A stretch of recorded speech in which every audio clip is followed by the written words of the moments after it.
Wednesday and welcome back to Holy Week Online.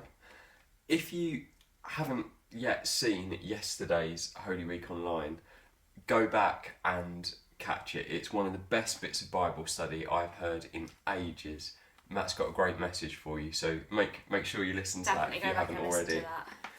Today we've got a short passage that we're going to look at together. Name's going to read. Yeah, so we're going to read Mark, so we're still in Mark's Gospel for Holy Week, so Mark chapter 14, and it's just going to be verses 1 and 2 and 10 and 11. So read along with us at home. Now the Passover and the Feast of Unleavened Bread were only 2 days away, and the chief priests and the teachers of the law were looking for some sly way to arrest Jesus and kill him. But not during the feast, they said, or the people may riot. Then Judas Iscariot, one of the 12, went to the chief priests to betray Jesus to them. They were delighted to hear this and promised to give him money. So he watched for an opportunity to hand him over. So we've reached part of the story where Judas is focused on, and it's a big part of the Holy Week narrative, isn't it, what Judas does? Yeah, it is, and this is one of the first points when we realise what Judas is going to do, isn't it? It's where it goes from sort of being, we know because Jesus has already said that he's going to die and then be raised from the dead, but this is kind of when we see how that's going to happen. I think that this is a real challenge for us to make sure that we don't fall into this trap. And I think that what we can maybe learn from this passage is how we can not do what Judas did. Yeah, Judas is such an interesting person, such an interesting character, and we don't know all that much about kind of his background thoughts and everything. They're not recorded, but you wonder if was it solely greed that he was motivated by? Did he really want the money? Was he in too deep following Jesus? Had he not counted the cost properly and wanted a way out? I think there are so many reasons it could have been his motive, and I think it helps us to perhaps think about that so that we can guard ourselves from similar. Yeah, so even though we don't know the exact reason, the exact thinking that Judas was having, what we do know is that he strayed away from listening to what Jesus was saying. And it's a reminder for us that if we want to stick on the course that Jesus has for us, if we want to avoid betraying him, we need to be listening to his voice speaking into our lives, being obedient to that. But I think counting that cost as well, and understanding that it's not going to be the easiest thing in the world to follow Jesus. It's hard and it has its challenges, and it's not always what society wants to see, and it's not always what our friends are asking us to do. There's a cost to following Jesus, and it's hard. Yeah. And in this passage, Judas isn't the only one that's out to get Jesus, is he? There's the chief priests and the teachers of the law who are looking for an opportunity to kill Jesus.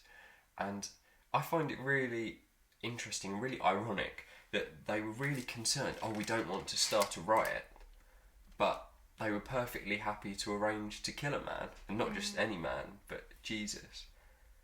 Yeah, you wonder if Judas is coerced as well by them. I don't know, sometimes our friends, perhaps you have friends that might say, no, it's alright, don't go to church, come and hang out with us instead. And I know that's not really that comparable, but is that where it starts? People just saying, no, it's alright, just you don't have to follow Jesus in that part of your life. It's okay. It'll be all right. Yeah, and these things do start small, don't they? We know from one of the other Gospels that Judas was known to be stealing money from the disciples' money bag, which he looked after, and maybe that was like the first thing where he stopped listening to what Jesus was really all about, and then we see that escalate from something that's not gonna kill anyone to something that really does kill someone, that does a huge amount of harm. Yeah. But I think our hope here is that Judas was still invited to share in the Last Supper, Judas still broke bread with Jesus. You just wonder what was going through his mind at that time. Was he perhaps really aware that he needed Jesus so badly and wanted to sit and eat with him one more time?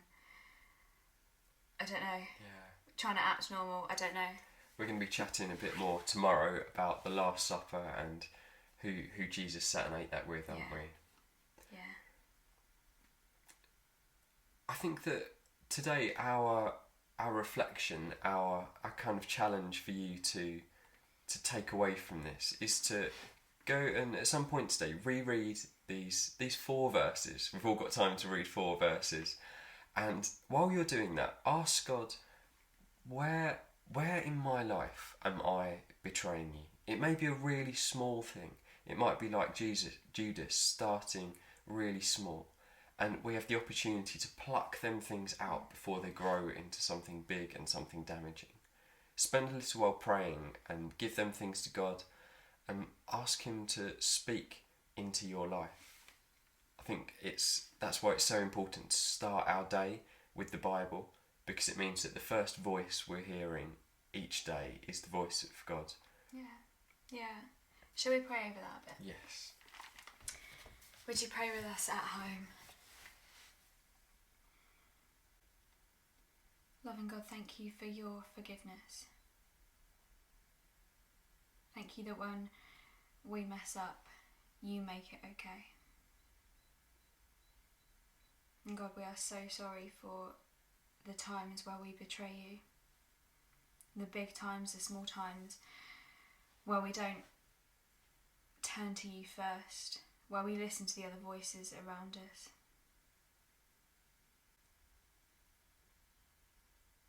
God, would you help us to keep focused on you? Help us to not turn away from you.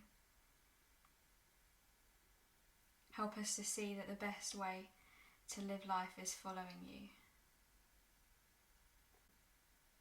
Thank you that you forgive us. Amen.